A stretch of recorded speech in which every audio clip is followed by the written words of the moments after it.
सो ये one shot होने वाली है जनरल इंग्लिश की। ठीक है, स्टार्ट करते हैं। और ये वीडियो आपने देख ली एंड तक, आपको कोई भी और वीडियो देखने की नीड नहीं है। इसमें सारे के सारे टॉपिक्स मैंने कवर किए, सारे, एक भी नहीं छूटा है। ठीक है, स्टार्ट करते हैं। सो प्रीफिक्स और सफिक्स क्या होते हैं? देखो, प्रीफिक्स वो होते हैं, prefix is a group of letter added before a root word to change its meaning. जैसे कि अनहैप्पी है, अनहैप्पी में आपने क्या किया, हैप्पी जो है वो वर्ड अलग है। ठीक है, अगर आपने उसमें अन लगा दिया, यू एन लगा दिया, तो वो क्या हो जाएगा, अनहैप्पी। ठीक है, सो उसका मीनिंग ही बदल गया। हैप्पी को आपने क्या कर दिया, अनहैप्पी। ठीक है, क्या लगाया आपने, प्री लगा दिया। पहले आपने, प्रीफिक्स का मतलब क्या है, पहले कुछ ऐड कर देना, कोई लेटर ऐड कर देना, ग्रुप ऑफ लेटर को ऐड कर देना। तो आपने क्या लेटर ऐड किया, यू एन, तो वो क्या बन गया, अनहैप्पी। जैसे कि रीराइट है, रीराइट, राइट जो वर्ड होता है डब्ल्यू आर आई टी, वो अलग होता है, लेकिन आपने उसमें पहले प्रीफिक्स में क्या ऐड कर दिया, आर ई ऐड कर दिया, तो वो क्या बन गया, रीराइट बन गया। पेड, पेड का मतलब आपने कुछ पेमेंट कर दी, पेड कर दिया। आपने उसमें क्या क्या किया, प्रीफिक्स में पहले आपने उसमें पी आर ई लगा दिया, तो आपने क्या लगा दिया, प्रीफिक्स पी आर ई लगा दी, तो अब वो क्या बन गया, प्री पेड। सेम एग्री में, एग्री वर्ड होता है वो अलग होता है, आपने उसमें क्या किया, स्टार्टिंग में उसके डी आई एस लगा दिया, तो वो क्या बन गया, डिसएग्री बन गया। सो ये होते हैं आपके प्रीफिक्स। ठीक है, जो कुछ आप लेटर, ग्रुप ऑफ लेटर को आप पहले लगाते हो और पूरा मतलब ही चेंज हो जाता है। अब आता है सफिक्स।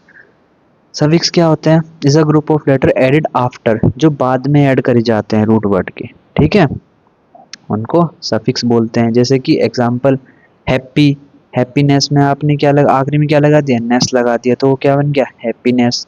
यूजफुल में आपने यूज में आपने लास्ट में क्या लगा दिया, फुल लगा दिया, तो वो क्या बन गया, यूजफुल। केयर में आपने लास्ट में क्या लगा दिया, एल ई डबल एस, तो वो क्या बन गया, केयरलेस। सेम क्विकली में, क्विक को आपने लास्ट में क्या लगा दिया, एल वाई, एडवर्ब लगा दिया, तो वो क्या बन गया, क्विकली। ये होते हैं सफिक्स। सफिक्स जो बाद में लगते हैं रूट वर्ड के, और प्रीफिक्स जो पहले लगते हैं। एग्जाम्पल में आपको समझ में आ रहा होगा। अब इसके क्वेश्चंस करते हैं आगे।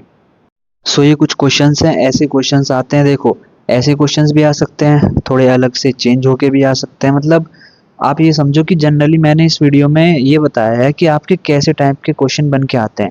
जनरल इंग्लिश का पेपर बहुत आसान आएगा आपको। मतलब क्वेश्चंस ऐसे होते हैं कि आंसर आपको देखते ही पता चल जाएगा, जो आंसर होगा ना वो सबसे अलग होगा। ठीक है, सबसे अलग होगा वो, आप पता लग जाएगा आपको। सो कुछ क्वेश्चंस करते हैं। The prefix pre means, pre का मतलब क्या होता है, पहले। सो प्रीफिक्स में ऑप्शन क्या है इसका सही, before. Which suffix is use to form a noun, कौन सा सफिक्स यूज होता है नाउन बनाने के लिए, तो होता है नेस। ठीक है, आप नाउन, एडवर्ब, ये सारी चीजें भी देख लेना। The word international contains the prefix, international में प्रीफिक्स क्या होगा, ठीक है, नेशनल को वर्ड आप अलग कर देना। सो क्या हो जाएगा, I N T E R. ठीक है, ये हो जाएगा, क्या हो जाएगा, प्रीफिक्स। सो ये आपका सही आंसर है, ऑप्शन है क्वेश्चन तरीका। The prefix pre generally refers to, वही बिफोर, ये दोबारा से रिपीट हो गया। सो यही होता है। ठीक है, सो प्रीफिक्स और सफिक्स ऐसे ही होते हैं। नेक्स्ट आता है word formation. Which of the following word is formed by adding a suffix, so कौन सा वर्ड सफिक्स ऐड करने से फॉर्म हुआ है। सो इसका आंसर क्या है, नेस हुआ है ना, हैप्पी अलग था, नेस आ गया।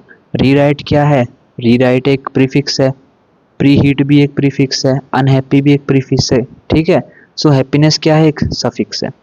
The word disagree is formed using, so जो वर्ड है, जो डिसएग्री वर्ड है, वो क्या यूज करके बनाया गया है, प्रीफिक्स यूज करके। एग्री अलग होता है, डी आई एस, सो क्या हो गया, डिसएग्री। इसमें प्रीफिक्स क्या हो गया, D I S.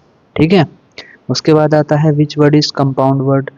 Compound word कौन से होते हैं, देखो आप, मैंने साइड में एग्जांपल लिया है। ठीक है, बटर, जो दो अलग अलग वर्ड्स होते हैं उनको कंबाइन करके एक अलग ही बनता है।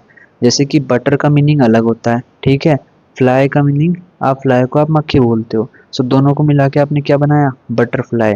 और बटरफ्लाई क्या होती है, ठीक है, तितली होती है।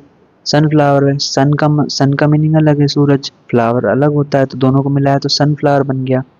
रेनबो, ऐसे ही। सो कंपाउंड वर्ड कौन से होते हैं, जो दो अलग अलग वर्ड होते हैं, पर जब उनको ज्वाइंट करते हैं तो एक अलग ही वर्ड बन जाता है। जैसे कि ब्लैक बोर्ड, ब्लैक अलग होता है, बोर्ड अलग होता है, उन दोनों को जब आप जोड़ोगे तो क्या बन गया, ब्लैक बोर्ड। ठीक है, ये होता है वर्ड फॉर्मेशन में आपका। Adding ness is a ness to kind form which type of word, so noun. ठीक है, जैसे कि अब मैंने पहले बताया था ना कि जब आप नेस लगाओगे तो क्या बनेगा, नाउन बन जाएगा वो। ठीक है, सो ऐसे क्वेश्चंस आते हैं। और आगे करते हैं दूसरे टॉपिक्स। नेक्स्ट है root words from foreign language and their use in English. So root words क्या होते हैं, the root word bio, bio हम किसको कहते हैं, लाइफ को कहते हैं। ठीक है, बायोलॉजी, लाइफ के बारे में पढ़ना। ठीक है, सो बायो का मीनिंग्स क्या होगा, लाइफ। सो ऐसे ही वर्ड आएंगे। द वर्ड टेलीफोन, टेलीफोन किस लैंग्वेज रूट से आया, ग्रीक से आया है वो। ठीक है, उसके बाद आता है द रूट एक्वा, एक्वा का मतलब क्या होता है, पानी होता है ना। सो एक्वा का मतलब वाटर होता है, जैसे कि आपने देखा होगा एक्वा गार्ड भी होता है ना पानी के लिए, ऐसे इसका नाम रखा गया है। So aqua, aqua means water. Which word contain a Latin root, so Latin root इसमें से कौन सा कंटेन करता है, मैनुअल। ठीक है, बायोलॉजी जो होता है वो लाइफ के लिए होता है, डेमोक्रेसी भी अलग होता है, साइकोलॉजी भी अलग होता है, मैनुअल एक अलग वर्ड होता है जो लैटिन वर्ड से कंटेन होता है। ठीक है, आगे करते हैं। नेक्स्ट है सिनोनियम एंटोनियम्स। सो ये बताने की नीड नहीं है। सिनोनियम एस फॉर सेम, मतलब जिनका वर्ड, जिनका मीनिंग एक ऐसा दूसरा वर्ड जिसका मतलब सेम हो। एंटोनियम मतलब अलग। ठीक है, ए से अलग और एस से सिनोनियम का सेम वर्ड। ठीक है, तो हैप्पी का सिनोनियम क्या हो जाएगा, जॉयफुल। सक्सेस का एंटोनियम क्या हो जाएगा, सक्सेस का अपोजिट क्या हो जाएगा, फेलियर। सो ऐसे क्वेश्चन आएंगे, सिनोनियम और एंटोनियम के काफ़ी क्वेश्चंस आते हैं। इनमें बहुत बार क्या हो जाता है ना कि ऐसा ऐसे एमसीक्यू आ जाते हैं कि कंफ्यूज हो जाते हो, तो इसको ध्यान से करना। बाकी ऐसे ही क्वेश्चन आएंगे, जनरली बहुत इजी पेपर आएगा, आसानी से हो जाएगा। ठीक है, बाकी पूरी वीडियो देखना कौन से टॉपिक्स के क्वेश्चन कैसे आते हैं बन के, तो आपको समझ में आ जाएगा कि हाँ किसमें क्या करना है। ठीक है, नेक्स्ट है sentence structure. Which of the following is a correct sentence. So आप देखना ऐसे जो क्वेश्चंस आएंगे ना उनमें आपको एमसीक्यू देखते ही समझ में आ जाएगा कि ये आंसर है इसका। अब आप देखो, वेंट ही टू मार्केट बोलने में सही लग रहा है आपको, नहीं लग रहा। ही टू मार्केट वेंट, ये भी बहुत अजीब है, और ऐसा नहीं है कि मैंने जानबूझ के लिए ऐसे। आप ये चीज़ देखना, आपका जो पेपर आएगा ना उसमें बहुत अजीब अजीब एमसीक्यूज आते हैं, करेक्ट आंसर आपको ऐसे ही पता चल जाएगा। अब ऑप्शन डी देखो क्वेश्चन वन में, वेंट टू मार्केट ही, ये भी बहुत अजीब है, सबसे सही बोलने में क्या आ रहा है, he went to the market. So इसका ऑप्शन सी सही है। ऐसे ही क्वेश्चन आएंगे, ऐसे ही करके आ जाना आप। आइडेंटिफाई द सब्जेक्ट क्या है इसमें, the manager approve the proposal. So इसमें क्या हो जाएगा, subject the manager. Choose the correct word order, क्या हो जाएगा word order, always she on the time, she always comes on the time, she comes always on the time. So सबसे सही बोलने में क्या लग रहा है, बी लग रहा है, she always comes on the time. So ऐसे ही कर लेना, ये बाकी सारे इजी है। सो सेंटेंस स्ट्रक्चर ऐसे क्वेश्चंस आते हैं, और भी थोड़े बहुत चेंज होके आ सकते हैं, बट इजी है। ठीक है, आगे करते हैं। नेक्स्ट है phrase and clause. So phrase क्या होते हैं, phrase is a group of word that does not have both a subject and verb. ये चीज याद रखना, जो फ्रेज होता है उसमें ना सब्जेक्ट होता है ना वर्ब होता। It does not give complete meaning, वो कंप्लीट मीनिंग नहीं देता। ठीक है, सो एक चीज याद रखना, फ्रेज में आपका सब्जेक्ट और वर्ब नहीं होता। जैसे कि एग्जांपल लेते हैं, इन द मॉर्निंग, इसका कोई मतलब है, इन द मॉर्निंग क्या हुआ, on the table, on the table, table पे क्या रखा है, कुछ नहीं बता रखा, बस ये लिखा है ऑन द टेबल, इसका भी कोई मतलब नहीं है। वेरी फास्ट, क्या चीज़ वेरी फास्ट है, ये भी नहीं बता रखा। सो जो फ्रेज होते हैं उनका कोई ऐसे मतलब नहीं बनता, उनमें ना वर्ब होता ना सब्जेक्ट होता। जैसे कि सेंटेंस, आप एग्जांपल देखो, she goes to college in the morning. अब इसका मतलब समझ में आया ना कि मॉर्निंग में कौन गया, वो कॉलेज गई मॉर्निंग में। सो अब समझ में आया, तो फ्रेज क्या हो गया इसमें, इन द मॉर्निंग। सो फ्रेजेस जो होते हैं इनमें ना कोई सब्जेक्ट होता ना कोई वर्ब होता, और इनका कुछ मतलब नहीं बनता ऐसे। ठीक है, क्लॉज क्या होते हैं, a clause is a group of word that has a subject and verb. Clause opposite होता है, इसमें सब्जेक्ट भी होता है वर्ब भी होता है। जैसे कि एग्जाम्पल, ही इज रीडिंग। सो समझ में आ रहा है ना, वो पढ़ रहा है। ठीक है, बिकॉज सी वॉज लेट, वो लेट हो गई, बिकॉज सी वॉज लेट। ठीक है, ये काम नहीं हो पाया क्योंकि वो लेट हो गई, ऐसा। व्हेन द क्लास एंडेड, इसका भी मतलब आ रहा है ना समझ में, क्लास एंड हो गई। So I stayed at home because it was raining, मैं घर पे रुका क्योंकि बारिश हो रही थी। सो क्लोज क्या हो जाएगा इसमें, बिकॉज इट वॉज रेनिंग, मैं क्यों रुका, क्योंकि बारिश हो रही थी। ठीक है। सो ये क्लॉज हो जाएगा। सो एक चीज़ याद रखना, जो फ्रेज होता है उसका कोई ऐसा मतलब नहीं बनता, लेकिन क्लॉज में समझ में आता है कि वो कहना क्या चाह रहा है।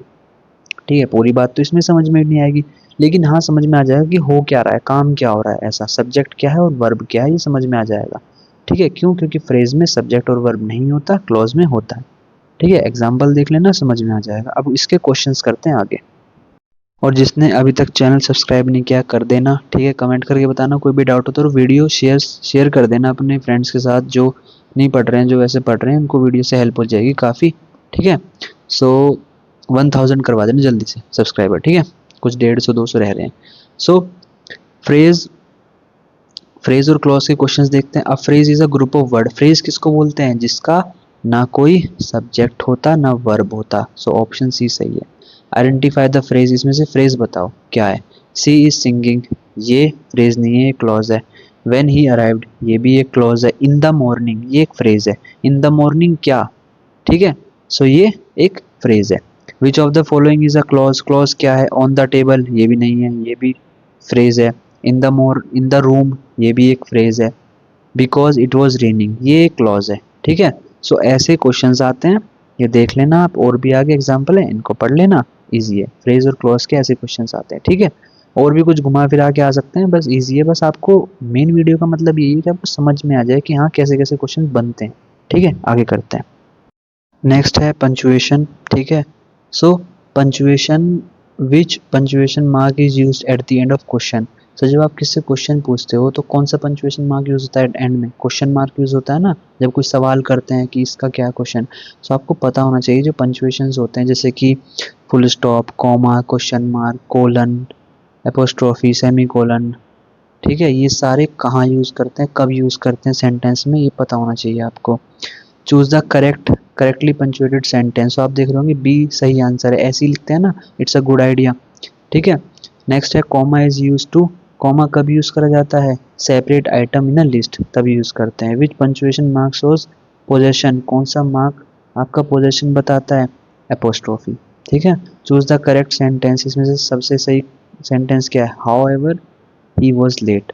सो ये इसका सही आंसर है बी। ठीक है, सो ऐसे क्वेश्चंस आते हैं मतलब पंचुएशन से रिलेटेड आपको बता पूछेंगे कि ये सेंटेंस है, आपने ये सेंटेंस है, इसके बाद क्या लगेगा, या फिर आपने कोई क्वेश्चन पूछा उसके बाद क्या लगेगा, क्या आता है। सो ऐसे क्वेश्चन आते हैं तो आपको पता होना चाहिए कब कौन से यूज करते हैं। ठीक है, नेक्स्ट है coherence. Coherence means the logical connection and smooth flow of ideas in a sentence, paragraph or a whole writing. अब आप देखो एग्जाम्पल में, he miss the train, the weather is hot, he was late. कुछ मतलब बन रहा है इसका, आपको समझ में तो आ रहा होगा। ही मिस द ट्रेन, उसकी ट्रेन मिस हो गई।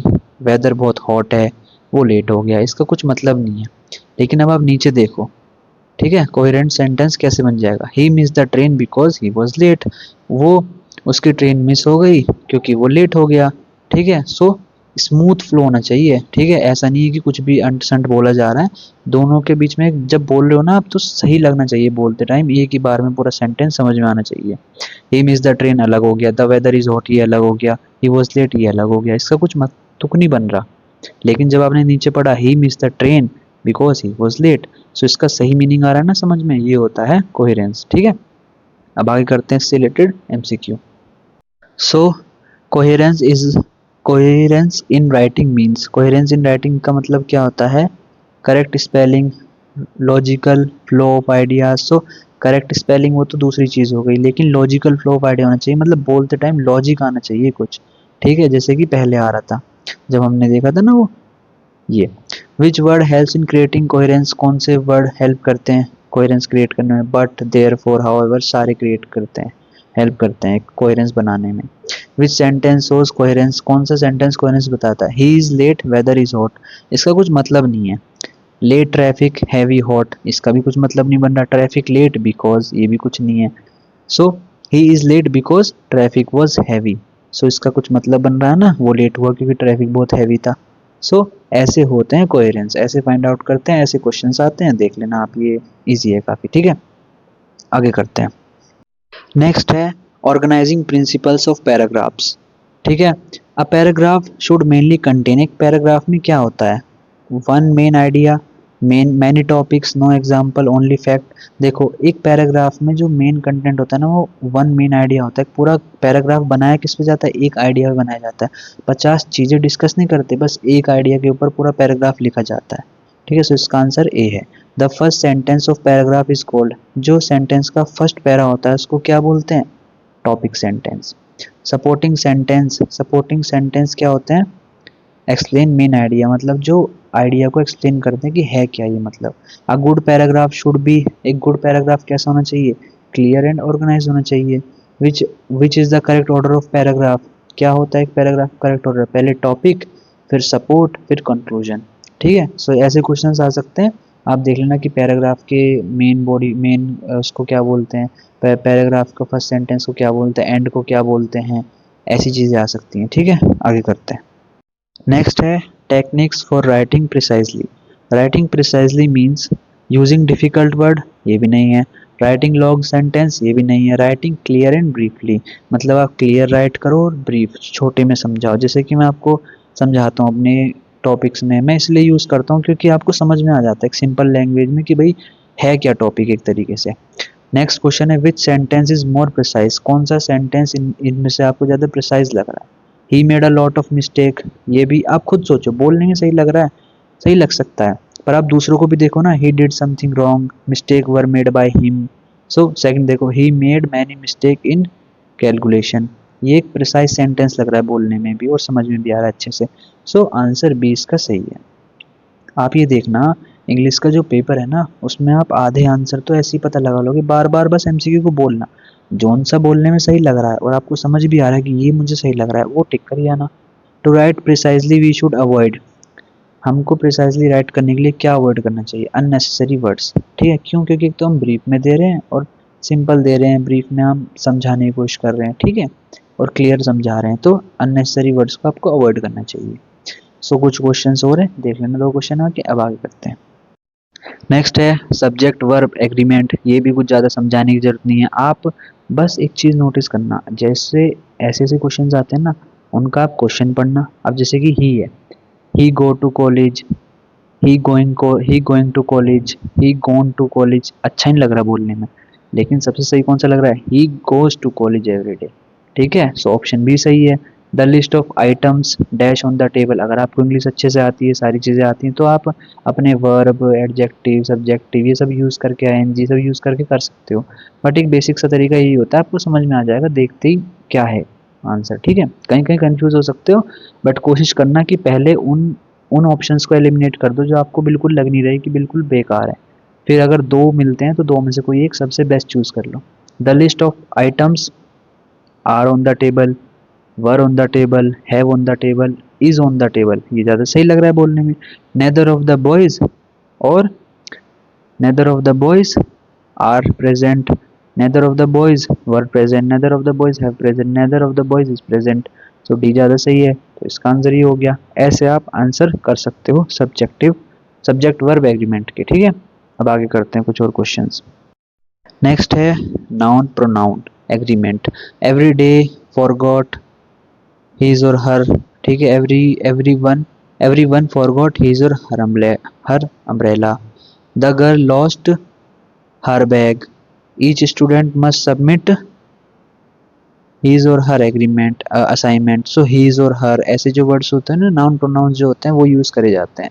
The dog wagged its tail, the boy finished their work. So ऐसे जो नाउन प्रोनाउंस होते हैं वो देख लेना, ये यूज करे जाते हैं इन सेंटेंस को फिल करने के लिए। बाकी आप देख सकते हो कि आप बोल के भी समझ के भी आप इनके आंसर कर पाओगे। ठीक है, आगे करते हैं। नेक्स्ट है misplaced modifiers, choose the correct sentence. इसमें से करेक्ट सेंटेंस कौन सा है, walking on the road the bus hit him, walking on the road he was hit by a bus, ये ज़्यादा सही लग रहा है बोलने में, ये सही हो गया। She saw a man with a telescope, walking with a telescope, she saw a man walking. ठीक है, ये भी सही हो गया। Which sentence has no misplaced modifiers, running fast the race was won by him, running fast he won the race. ठीक है, ये इसका सही आंसर हो गया। सो ऐसे ऐसे आते हैं आपके एमसीक्यू टाइप। ठीक है, इनमें और भी थोड़े घुमा फिरा के आ सकते हैं, तो इजी पेपर आएगा, देख लेना। ठीक है, आगे करते हैं। नेक्स्ट है आर्टिकल्स। तो आपको ए एन द यूज़ करके, ऐसे यूज़ करके, आर्टिकल्स को यूज़ करके आपको सेंटेंस कंप्लीट करना है। शी बॉट एन अम्ब्रेला, ठीक है।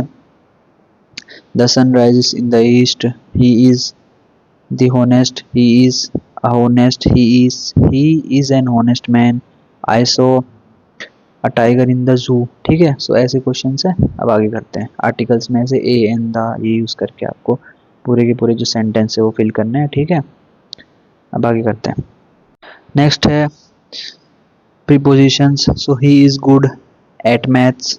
The book is on the table. She arrived at the station early. So ऐसे क्वेश्चन हैं ये भी समझ में आ जाएंगे आपको। इनको जनरली मैं बस ये बताना चाह रहा हूँ कि आप देख पा रहे हो कि ये इजी क्वेश्चंस हैं। क्या आपके पेपर में भी इतने इजी आएंगे? हो सकता है हल्के से थोड़े से हार्ड आ जाएं, हल्के से, बट इतने हार्ड भी नहीं आएंगे कि आप कर ही ना पाओ बिल्कुल भी। आप क्वेश्चन पढ़ते ही आंसर बता दोगे, ठीक है। बट अच्छे से करके आना, ज़्यादा जल्दबाजी में मत करना। आराम से एमसीक्यू पढ़ना, एमसीक्यू को बार बार पढ़ना, उसको रिपीट करना, जो ऑप्शंस दिए हैं, और फिर एकदम सही आंसर को टिक करना, ठीक है। अब आगे करते हैं। नेक्स्ट है व्हाट इज रिडंडेंसी, ठीक है। Redundancy means using unnecessary or repeated words in a sentence that do not add any new meaning। मतलब एक सेंटेंस में बार बार रिपीट वर्ड को रिपीट कर देना जिससे कोई मतलब चेंज नहीं होता, रहता वो ये मीनिंग। जैसे कि आप देख पा रहे हो एग्जाम्पल में, ही रिटर्न बैक होम, ठीक है। अब एक बात बताओ, रिटर्न का मतलब भी वही हो गया कि वो घर वापस आ गया, बैक का भी वही, कुछ तो मतलब चेंज नहीं हुआ ना, तो ये एक रिडंडेंट सेंटेंस है। करेक्ट सेंटेंस क्या बनेगा? ही रिटर्न्ड होम। अब आप देखो, she entered inside the room, भाई वो एंटर्ड, अब ये होता शी एंटर्ड द रूम, ये भी मतलब सेम है। इनसाइड कुछ नया ऐड करने से कुछ थोड़ा ना बदला है। सो ये एक रिडंडेंट वर्ड है। इसका सही वर्ड क्या है? She entered the room. They collaborated together on the project, इसका भी कोई मतलब नहीं भाई। कोलैबोरेटेड का ही मतलब होता है कि आपस में कोलैबोरेट किया है, टुगेदर को ऐड करने से क्या हो जाएगा? सो ये भी एक रिडंडेंट सेंटेंस है। सही सेंटेंस क्या बनेगा? They collaborated on the project, simple. अब आगे करते हैं इसके एमसीक्यू, ठीक है। अब ऐसे एमसीक्यू आएंगे, choose the correct sentence, he return back home, वही तो मतलब है, रिटर्न बैक, भाई ये लिखने की क्या जरूरत है? रिटर्न का मतलब ही वही है, बैक का भी मतलब वही है, ठीक है।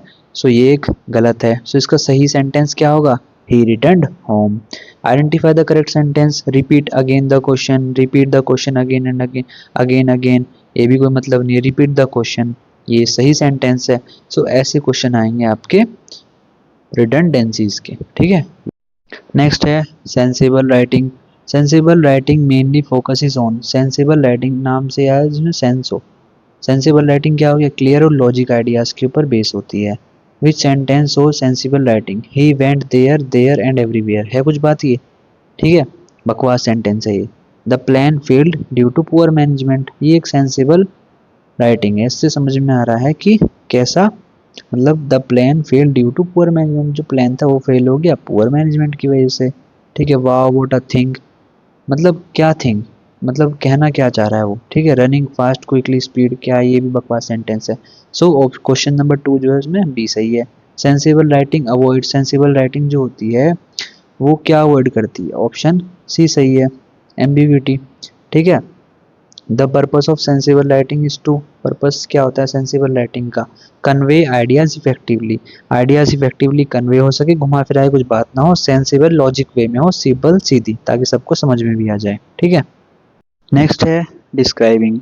Descriptive writing mainly uses imagination and details. जब आप डिस्क्रिप्टिव राइटिंग यूज करते हो तो इमेजिनेशन भी यूज करते हो, डिटेल्स भी यूज करते हो। Which word help in description, क्या वर्ड हेल्प करता है डिस्क्रिप्शन में? जैसे कि ब्यूटीफुल, कैसे? वो बहुत ब्यूटीफुल है, ठीक है। सो ब्यूटीफुल क्या डिस्क्राइब कर रहा है? उसको डिस्क्राइब कर रहा है कि वो बहुत सुंदर है। इसको डिस्क्राइब करने के लिए क्या वर्ड यूज किया है? ब्यूटीफुल वर्ड किया है use. Describing writing answer which questions, why, when, what is it like, ठीक है। What should be done, what is it like, मतलब कि डिस्क्राइब जब आप करते हो तो क्या बोलते हो कि वो कैसा है, कैसा दिखता है, या कैसा है वो, व्हाट इज इट लाइक, ठीक है, ऐसा। A good description appeals to senses, senses पे बात होती है, लॉजिक पे फैक्ट पे, नंबर्स पे, इन सबको साइड में हटा के सेंसेस पे बात ज़्यादा होती है। ठीक है, कि सेंस होना चाहिए बातों में। ठीक है, अब आगे करते हैं। नेक्स्ट आता है डिफाइनिंग। A definition explain. एक डेफिनेशन एक्सप्लेन क्या करती है, व्हाट समथिंग इज, कि वो चीज़ है क्या। Which sentence is a definition. A teacher is a person who educate students. So ये डेफिनेशन ही तो है कि टीचर एक ऐसा पर्सन है जो स्टूडेंट्स को एजुकेट करता है। A good definition should be. एक गुड डेफिनेशन कैसी होनी चाहिए, क्लियर और प्रिसाइज होनी चाहिए। Definition usually avoid. डेफिनेशन जो होती है वो क्या अवॉइड करती है, पर्सनल ओपिनियन। डेफिनेशन का मतलब ही तो ये एक टीचर है। एक टीचर एक ऐसा एक वो पर्सन है जो स्टूडेंट्स को एजुकेट करता है। ये एक डेफिनेशन तो है टीचर की। ठीक है, और क्या बोलोगे आप टीचर को, कि टीचर वो है जो प्लेन पढ़ाता है, नहीं। टीचर कौन है, जो स्टूडेंट्स को पढ़ाता है, उसको टीचर कहते हैं। ये एक डेफिनेशन है, ठीक है, टीचर की। सो डिफाइनिंग इसको होते हैं। ऐसे क्वेश्चन आ सकते हैं, और भी देख लेना, बाकी घुमा फिरा के छोटे मोटे तो आ ही जाते हैं। आगे करते हैं। नेक्स्ट है क्लासीफाइंग। क्लासिफिकेशंस मीन्स, क्लासिफिकेशन का मतलब क्या होता है, डिवाइडिंग इनटू ग्रुप्स। ग्रुप्स में डिवाइड कर देना, इसको तो आप बोलते हैं क्लासिफिकेशन, क्लासिफाई कर देना। Which is an example of classification. Classification का एग्जांपल क्या है, फ्रूट्स आर एप्पल्स, ठीक है, बनानाज एंड ऑरेंज। सो यही तो है कि आप जो फ्रूट्स हैं वो कौन कौन से हैं, एप्पल भी फ्रूट है, एक बनाना भी फ्रूट है, ऑरेंज भी फ्रूट है। सो आपने क्लासिफाई कर दिया फ्रूट्स को। ठीक है, ये होता है क्लासिफिकेशन। जो होता है वो किस चीज़ के ऊपर बेस होता है, सिमिलर फीचर। जैसे कि फ्रूट्स के थे एप्पल, बनाना, ये सब इनके जो सिमिलर फीचर थे उसके बेस पे इनको फ्रूट कहा गया। ऐसे ही जो क्लासिफिकेशन होता है वो सिमिलर फीचर्स पे बेस्ड होता है। द पर्पस ऑफ क्लासिफिकेशन क्या होता है, पर्पस क्लासिफिकेशन का ऑर्गेनाइज आइडियाज, आइडियाज को ऑर्गेनाइज करना या फिर अच्छे से चीज़ों को ऑर्गेनाइज कर देना। इसलिए तो हम क्लासीफाई करते हैं, ये चीज़ अलग, ये चीज़ अलग। ठीक है, ऐसे। सो अब आगे करते हैं। Writing introduction and conclusion. देखो आपके कॉलेज में अगर कोई और क्वेश्चंस कराए हैं आपके टीचर ने तो आप वो करके जाना। मैंने तो ये क्वेश्चन इसलिए लिए हैं सारे, ताकि आपको पता चल जाए कि हाँ कैसे कैसे क्वेश्चंस आ सकते हैं बन के, किस टॉपिक से कैसे क्वेश्चन क्वेश्चन बनते हैं, ताकि आपको वहाँ जाके आइडिया हो जाए कि हाँ भाई इसका आंसर क्या हो सकता है। ठीक है, so writing introduction and conclusion. And introduction should be, एक इंट्रोडक्शन कैसा होना चाहिए, इंट्रोड्यूस द टॉपिक। ठीक है, अ कंक्लूजन मेनली, एक कंक्लूजन जो होना चाहिए वो समराइज द कंटेंट, एक पूरे कंटेंट को समराइज तो करते हैं कंक्लूजन में लास्ट में, कि ओवरऑल हमें ये समझ में आया। ठीक है, which is suitable for an introduction, क्या सुटेबल होता है, द ऐसे discuss. A good conclusion should be, एक गुड कंक्लूजन जो होता है वो लॉजिकल होता है। ठीक है, सो ऐसे क्वेश्चन आ सकते हैं। अब आगे करते हैं। Writing practices. Writing practices improve. Writing practice क्या इम्प्रूव करती है, thinking and expression. Regular writing क्या हेल्प करती है, improve grammar. Writing practice should be क्या होनी चाहिए, रेगुलर होनी चाहिए। ठीक है, देखो आपके, जो मैं दोबारा से ये चीज़ बोल रहा हूँ, हो सकता है राइटिंग प्रैक्टिस में ऐसे क्वेश्चंस ना आए, कुछ और आ जाएं, आप वो देख लेना। मुझे जो ठीक लगे, ऐसे लगे, ऐसे आ सकते हैं, वो मैंने इसमें दिखा दिया, आपको बता दिए, सारे समझा दिए। ठीक है, इस वीडियो का मेन पर्पस ये है कि आपको समझ में आ जाए किस टॉपिक में से कैसे क्वेश्चंस आ सकते हैं। और जनरल इंग्लिश का पेपर एमसीक्यू टाइप ही होता है। और एक चीज़ याद रखना, आसान पेपर आएगा, ईजी आएगा, बस अच्छे से करके जाना, सिंपल है। ठीक है, ये वीडियो पूरी देख लोगे, आप यहाँ तक देख रहे हो तो कमेंट करके बताना अगर आप यहाँ तक ये वीडियो देख रहे हो तो। ठीक है, ईजी आएगा, कोई टेंशन लेने की ज़रूरत नहीं है। और पेपर तो आते जाते रहते हैं, बहुत सारे बच्चे कमेंट करते हैं कि पास हो जाएंगे, नहीं। देखो आप कब में 6 सेमेस्टर में पहुंच जाओगे, सारे एग्ज़ाम पास करके, आपको खुद एहसास नहीं होगा, खुद पता नहीं चलेगा। आप बस फालतू की टेंशन मत लो, रिलैक्स रहो, अपना एंजॉय करो और अपनी स्किल्स बढ़ाओ। कुछ चीज़ें अपने सर्टिफिकेशंस करो, अच्छे कोर्सेज करो, और अपनी अलग अलग फील्ड में, जिस भी फील्ड में आप जाना चाहते हो उस फील्ड से आप कोर्स करो। ये आपका डेवलपमेंट ही करेगा एट दी एंड। ठीक है, सो इन पेपर की टेंशन मत लो, ये तो आप एक एक दिन पहले ही पढ़ के जाओगे, आराम से पास हो जाओगे, कोई टेंशन की बात नहीं। और पास होना ही नहीं है, अच्छे नंबर भी आ जाएंगे। ठीक है, आगे करते हैं। Comprehension. Comprehension test is, comprehension क्या टेस्ट करता है, अंडरस्टैंडिंग एबिलिटी की, आपको कोई पैरा कोई कैसे मतलब समझ आया कि नहीं आया। In comprehension answer should be, comprehension में जो आंसर होते हैं वो पिक बेस्ड ऑन पैसेज होते हैं। ठीक है, देखो अब कॉम्प्रीहेंशन आ गया, जरूरी नहीं है ये क्वेश्चन आए, ऐसा हो सकता है कि आपको वहाँ एक पेपर में आपके कॉम्प्रीहेंशन दे दे और उससे रिलेटेड एमसीक्यू दे दे। ठीक है, ऐसा हो सकता है, कुछ कुछ भी हो सकता है। सो कॉम्प्रीहेंशन जनरली ऐसा भी आ सकता है कि आपके पेपर में एक 80 जो है 80 का 18 नंबर पे 80 MCQ जो था उस पर कॉम्प्रिहेंशन लिख दिया और एक बड़ा छोटा सा पैराग्राफ दे दिया और नीचे उसके ABC करके आप आंसर बताओ, इसका आंसर क्या है, इसका आंसर क्या है। ऐसा कॉम्प्रिहेंशन भी आ सकता है, बाकी ऐसे भी क्वेश्चन आ सकते हैं। सो देख लेना आप इनको, आगे करते हैं। नेक्स्ट है precise writing. Precise writing means, precise writing क्या होती है, समराइजिंग टेक्स्ट, ठीक है। अ प्रिसाइज शुड बी, एक प्रिसाइज जो होता है वो शॉर्ट और क्लियर होना चाहिए, छोटा होना चाहिए और क्लियर होना चाहिए। प्रिसाइज राइटिंग अवॉइड, जो प्रिसाइज राइटिंग होती है वो रिपीटेशंस को अवॉइड करती है। भाई आपको छोटा लिखना है आंसर, छोटा वर्ड लिखना है, छोटा सेंटेंस लिखना है और बार बार रिपीटेशन को अवॉइड करना है, एक बारी में सिंपल लिख के बात खत्म, ठीक है। सो ये होता है प्रिसाइज राइटिंग। अब आगे करते हैं। नेक्स्ट है essay writing. An essay mainly expresses, एक जो एसे होता है वो क्या एक्सप्रेस करता है, स्ट्रक्चर आइडियाज को एक्सप्रेस करता है। एन एसे यूजुअली हैज, एक एसे में क्या होता है, इंट्रोडक्शन होता है, बॉडी होता है और कंक्लूजन होता है। Which is important in essay writing, एक एसे राइटिंग में सबसे इम्पोर्टेंट क्या होता है, क्लियर स्ट्रक्चर, ठीक है। A good essay should be, एक गुड एसे जो होता है वो कैसा होना चाहिए, कोहेरेंट होना चाहिए, ठीक है, सही होना चाहिए, प्रॉपर स्ट्रक्चर में होना चाहिए और कंप्लीट होना चाहिए, ठीक है। अब आगे करते हैं। ये आता है listening comprehension.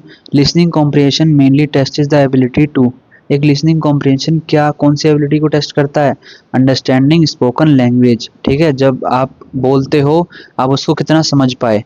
While listening the most important thing is to, जब आप सुनते हो तो सबसे ज़्यादा ज़रूरी क्या चीज़ हो जाती है, फोकस ऑन मेन आइडियाज़, जो मेन आइडियाज़ पे फोकस क्या है, फालतू के वर्ड को आप अवॉइड करो, मेन आइडिया क्या कहना चाहता है वो सुनते टाइम आप उस पर फोकस करो।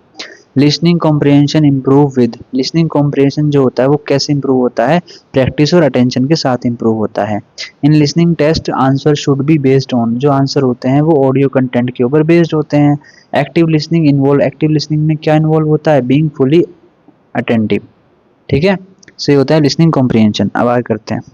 नेक्स्ट है pronunciation. Pronunciation refers to sentence structure, meaning of word, correct way of saying word. ये हो सकता है, ऐसा भी हो सकता है कि आपके पेपर में 4-5 वर्ड आ जाएं अलग अलग और उसमें से बोले कि सही वर्ड कौन सा है, ठीक है, सही सही प्रोनाउंसिएशन कौन सा होगा, ऐसा बोल सकता है, वो करके आ जाना आप। इनकरेक्ट प्रोनाउंसिएशन में लीड टू, एक इनकरेक्ट जो प्रोनाउंसिएशन होता है वो क्या लीड कर सकता है, वो लीड कर सकता है मिसअंडरस्टैंडिंग, ठीक है, कन्फ्यूजन हो सकती है अगर किसी ने कुछ गलत बोल दिया, किसी वर्ड को गलत समझा दिया। सो ये आपके कुछ और क्वेश्चंस देख लेना, बाकी अब आगे करते हैं, ठीक है। नेक्स्ट है इंटोनेशन। इंटोनेशन मीन्स, इसका मतलब क्या होता है, rise and fall of voice, जब आप चिल्ला के बोलते हो और फिर एकदम से धीरे से, जब कोई सैड बात बोलते हो धीरे से आराम से बोलते हो, सो इसको इंटोनेशन बोलते हैं। Rising intonation is generally used in, ये कहाँ पर यूज होता है, क्वेश्चंस में यूज होता है। Intonation, intonation helps to express, ये क्या एक्सप्रेस करने में हेल्प करता है, इमोशंस एंड मीनिंग्स। जैसे कि आप किसी से गुस्से में बात करो तो चिल्ला के एकदम से आवाज़ तेज हो जाती है, सो समझ में आता है कि हाँ भाई बंदा गुस्से में है। लेकिन अगर आप धीरे से बात करते हो, आराम से समझा के बात करते हो तो उससे आपका समझ में आता है, इमोशंस समझ में आते हैं। सो ये होता है intonation. Incorrect intonation can change the, क्या करते हैं, मीनिंग। भाई आप कोई चुटकुला सुना रहे हो, ठीक है, और आप उस टाइम आपको हंसना पड़ेगा, आपको हंस हंस के आपको सुनाना पड़ेगा, तभी लोग हंसेंगे, वरना आप कोई कोई जोक सुना रहे हो, मतलब हंस नहीं रहे, सिर्फ जोक बोलते जा रहे हो, सो कोई हंसेगा भी नहीं उस पर, ठीक है। जैसे कि आपने देखा होगा स्टैंड अप कॉमेडी में ये हंसते हंसते बोलते हैं, बहुत ज़्यादा हंसते रहते हैं जो, ठीक है, जो स्टैंड अप कॉमेडी करते हैं, क्यों, ताकि लोग भी इनके साथ हंसे, क्योंकि बहुत बार लोगों को हंसी भी नहीं आती पर वो क्यों हंस देते हैं, क्योंकि ये हंसना शुरू कर देते हैं। सो ये होता है, ठीक है, ये कंप्लीट मीनिंग ही चेंज कर डालता है इंटोनेशन। आगे करते हैं। नेक्स्ट है स्ट्रेस एंड रिदम। देखो इस टॉपिक को ना, जो क्वेश्चंस हैं वो ऐसे आते हैं, ठीक है, आप एक बार इसको अच्छे से देख लेना कि स्ट्रेस और जो रिदम होता है वो क्या होता है इंग्लिश में। मैंने इसको वीडियो में नहीं लिया, इंक्लूड नहीं किया, ठीक है, अभी डायरेक्ट ख़त्म ही कर देते हैं वीडियो को, बाकी आप खुद से देख लेना, बस यही चीज़ है जो आप देख लेना खुद से थोड़ा सा कि स्ट्रेस और जो रिदम होते हैं वो क्या होते हैं, ठीक है। ये MCQ हैं, ऐसे बनते हैं और आप इसको देख लेना कि ये साइलेबल ये क्या होते हैं और इसके अंदर ये है, ठीक है, आप देख पा रहे होंगे क्वेश्चन नंबर 1 ऑप्शन बी में, ठीक है। सो इसको एक बार देख लेना अच्छे से, ठीक है। अब आगे करते हैं हम अगले क्वेश्चन, बस ये देख लेना, आगे करते हैं। Common everyday situation, conversation and dialogues. A conversation requires, एक जो होती है कन्वर्सेशन, उसमें क्या रिक्वायर होता है, बोथ स्पीकिंग एंड लिसनिंग, कि भाई एक बोल रहा हो और दूसरे सुन रहे हो। आप अगर मैं बोले जा रहा हूँ और आप ध्यान से सुन नहीं रहे, आप समझ नहीं रहे, तो आपको कैसे टॉपिक समझ में आ जाएंगे। ठीक है, सो एक बोल रहा हो दूसरा सुन रहा हो, एक सुन रहा हो दूसरा बोल रहा हो, ऐसा होना चाहिए। In daily conversation politeness is shown by use polite expression. ठीक है, सॉरी बोलता है, थोड़ा सैड सा होकर बोलते हैं सॉरी ऐसे करके। सो वो क्या होता है, जो डेली कन्वर्सेशन में जो आपकी पोलाइटनेस होती है वो कैसे शो होती है, आपके पोलाइट एक्सप्रेशन से। Which is an example of greeting, क्या एक एग्जाम्पल है ग्रीटिंग का, गुड मॉर्निंग। ठीक है, आप बोलते हो ना गुड मॉर्निंग टीचर ऐसे करके। Effective dialogue depends on, effective dialogue किस चीज़ पे डिपेंड करता है, क्लियर कम्युनिकेशन। आपको अच्छे समझ में आ रहा है, अच्छे से क्लियर कम्युनिकेशन है, तो वो डायलॉग जो है वो बहुत इफेक्टिव बन जाता है। लेकिन अगर समझ नहीं आता तो फिर वो बात नहीं रह जाती। जब आप बोलते हो ना, बार बार समझाते हो किसी को, दोबारा से एक बार और समझाते हो, तो जो बात पहली बार में होती है ना समझाने में, वो बार बार नहीं आती। फिर तो बोलते हैं यार क्या बार बार पूछे जा रहा है, चल ऐसे ही बताता हूँ इसको। सो जो इफेक्टिवनेस होती है वो डायलॉग में किस चीज़ पे डिपेंड होती है, क्लियर कम्युनिकेशन में। अगर अच्छे से कम्युनिकेशन जो है जो आपका क्लियर हुआ है, अच्छे से आपने क्लियर कम्युनिकेशन करा है अपनी ऑडियंस के साथ, तो उनको सब समझ में आ जाएगा और आपने जो डायलॉग बोला है उसका इफेक्टिवनेस बढ़ जाएगी और ज़्यादा। ठीक है, नेक्स्ट है communication at work place. Work place communication should be, क्या कैसा होना चाहिए, क्लियर और प्रोफेशनल होना चाहिए। Emails at the workshop should be, कैसे होनी चाहिए, क्लियर और पोलाइट वे में आपको लिखना है ईमेल्स की। भाई ये नहीं कि आप बोलते हो ना कि जल्दी से ये काम खत्म कर दे, ठीक है, बार बार परेशान मत करो, थोड़ा अच्छे से बोलोगे जब आप, ठीक है, ईमेल पे ऐसे। Effective work place communication helps in effect, अगर एक वर्क प्लेस पे अच्छा इफेक्टिव कम्युनिकेशन होगा तो वो किस चीज़ में हेल्प करेगा, improving team work, team work जो है वो इम्प्रूव हो जाएगा। ठीक है, सो ये कुछ और क्वेश्चन है, इनको देख लेना। सो ये होता है, बाकी कुछ और भी आपके अगर टीचर ने देखो समझाया होगा आपको कैसे कैसे एमसीक्यू आ सकते हैं, ठीक है, आप वो कर लेना। जरूरी नहीं है, ये तो मैं समझा रहा हूँ कि आपको कैसे क्वेश्चन बन सकते हैं। हो सकता है कम्युनिकेशन एट वर्क प्लेस में किसी और टाइप के बने, ठीक है, हो सकता है कॉमन एवरीडे सिचुएशन में जो मैंने भी पहले कराया उसमें कुछ और टाइप के क्वेश्चन बन जाए, वो आप देख लेना। ठीक है, अब आगे करते हैं। नेक्स्ट है interview. An interview mainly test is, एक इंटरव्यू क्या टेस्ट करता है, कम्युनिकेशन स्किल कैसी है और कॉन्फिडेंस कैसा है। ठीक है, आपकी नॉलेज ये सब तो बाद में भी आ सकते हैं, पर ये देखते हैं कि भाई बंदा कम्युनिकेट कैसे कर पा रहा है, कॉन्फिडेंस है कि नहीं है, कि भाई जब कंपनी में कल को आएगा, ऐसे कहीं बाहर भेज दिया किसी से बात करने के लिए, क्लाइंट से मीटिंग करने के लिए, तो ये कम्युनिकेट कर पाएगा कि नहीं कर पाएगा अच्छे से। During an interview body language should be, जो बॉडी लैंग्वेज होती है वो कॉन्फिडेंट और पोलाइट होनी चाहिए। A good interview answer should be, एक जो गुड इंटरव्यू आंसर है वो clear and point two point होना चाहिए। Eye contact in interview shows, जो आई कॉन्टैक्ट होती है वो एक इंटरव्यू के अंदर क्या बताती है, कॉन्फिडेंस बताती है। कि आप भाई ऐसा नहीं है कि आप वहां जाके वो दो एक्सप्रेशन की मेरी आंखों में देख, ऐसा नहीं है। ठीक है, आपको क्या करना है, आपको बस नॉर्मल उनकी आंखों में देख कैसे बात करनी है, ठीक है, पोलाइट वे में। नेक्स्ट है formal presentation. A formal presentation should be, कैसी होनी चाहिए, वेल स्ट्रक्चर होनी चाहिए। The opening of a presentation should be, कैसी होनी चाहिए, अट्रैक्ट अटेंशन, ऐसी होनी चाहिए। एक जो प्रेजेंटेशन होती है उसकी ओपनिंग कैसी होनी चाहिए, अट्रैक्ट अटेंशन, ऐसी होनी चाहिए कि भाई लोग वहां पर देखें। Visual aids in presentation help to support understanding. ठीक है, सो ऐसे क्वेश्चंस आते हैं आपके फॉर्मल प्रेजेंटेशन से रिलेटेड। ठीक है, सो आज की वीडियो में बस इतना ही, अच्छे से कर लेना और क्वेश्चंस को। ठीक है, बाकी यही आता है, आसान है, आपके टीचर्स ने, आपके प्रोफेसर ने जो भी आपको कराया है वो भी कर लेना आप। ठीक है, ये तो बस मैंने ये समझाया कि भाई आपके पूरी यूनिट में से इंग्लिश में कैसे कैसे क्वेश्चन आते हैं। एक चीज़ मैं बता देना चाहता हूँ, पेपर बहुत ईजी आएगा, अच्छे से करके आना। ठीक है, आप आंसर देखते ही समझ में आ जाएगा कि इस क्वेश्चन का आंसर क्या है। ठीक है, बेस्ट ऑफ लक आपके एग्ज़ाम के लिए। 1000 सब्सक्राइबर पूरे करवा देना जल्दी से, 1000 कंप्लीट करा देना, इंग्लिश में हिंदी में दोनों में समझा दिया। बाकी कमेंट कर देना, वीडियो को लाइक कर देना, और मिलते अगली वीडियो में। Thank you, bye. और ईवीएस के ऊपर जो आपका है इन्वायरमेंटल स्टडी से रिलेटेड एक और सब्जेक्ट है, उसके ऊपर अगर वीडियो बनानी है तो कमेंट करके बताना। वैसे इतना टफ नहीं है वो, बाकी आपकी मर्ज़ी, बता देना, बना देंगे उसके ऊपर भी वीडियो। ठीक है, सो मिलते हैं अगली वीडियो में। Thank you, bye. और शेयर भी कर देना अपने फ्रेंड्स के साथ वीडियो, आप खुद ही खुद पास किए और दूसरों को भी करवा देना। ठीक है, सो मिलते हैं अगली वीडियो में। Thank you, bye.